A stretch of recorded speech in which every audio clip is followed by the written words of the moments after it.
I'm here with the Arkansas Department of Corrections Family Support Group, and I'm a former incarcerated person myself. So I come representing myself and all the people that I still care about that are still in the prison. Sorry, I'm really nervous. Okay. So first I would like to touch on the safety and sanitation inside the units. There are currently 2 female units in the state of Arkansas, McPherson and Hawkins unit. And then when I was there in 2020, I was at Tucker Reentry, which has since closed. But that was a female unit as well. As far as McPherson, when I went to write this, I tried to think of, any issues that I had while I was there.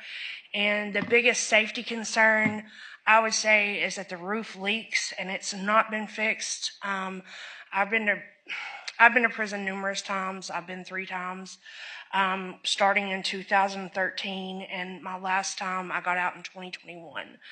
And the roof has leaked every time. In fact, I worked in laundry, and we had to keep a stack of water blankets because when the water would leak, mops weren't sufficient to mop up the water, so we had to have old blankets that we would soak up the water with.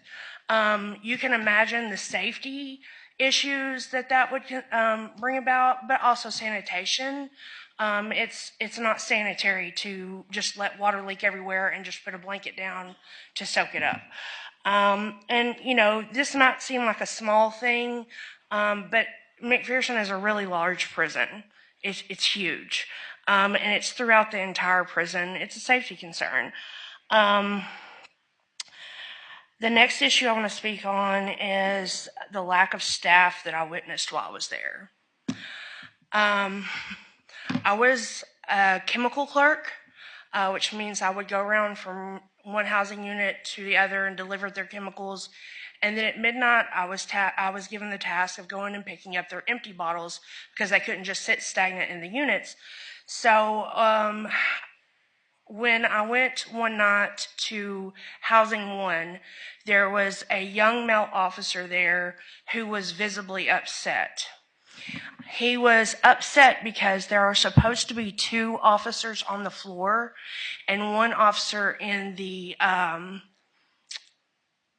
booth above that can pop the doors open and stuff. And they never had enough staff to keep 2 people on the floor. So he was the only person downstairs, and he was in charge of 6 dorms that held roughly 56 inmates each. And he was by himself down there. He told me that he worked 12-hour shifts almost every night without a break or a lunch. And so when we talk about the mistreatment of inmates, you can imagine how being a staffer inside this prison without a lunch or a break would affect your mental health as an officer.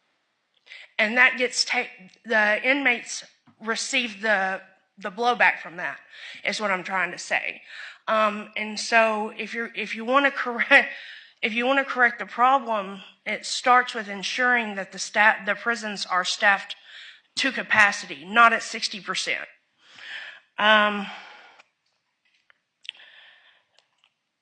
So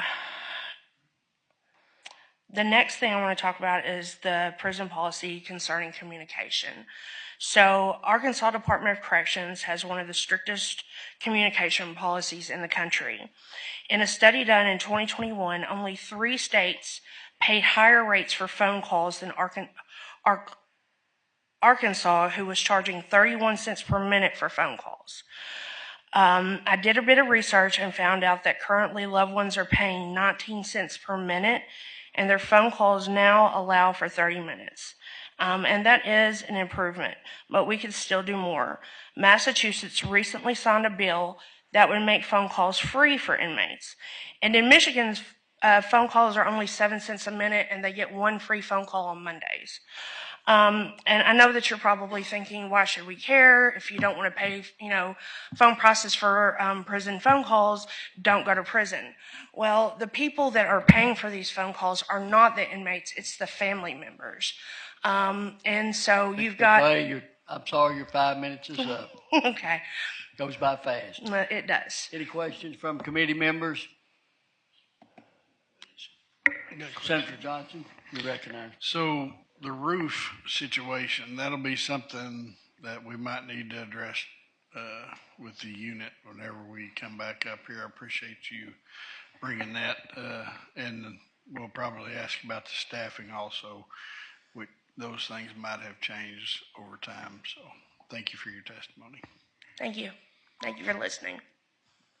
Seeing no further questions, thank you for your testimony before this committee. You can be excused.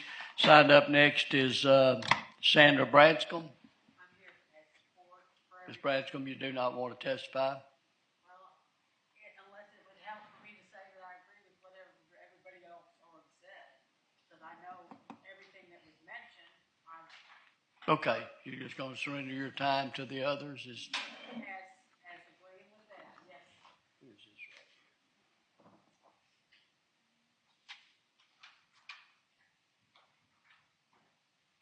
is that?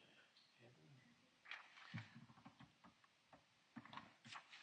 Moving on down the list, Heather. Not sure on the last name. Heather? In Bowden. What? In Bowden. Okay.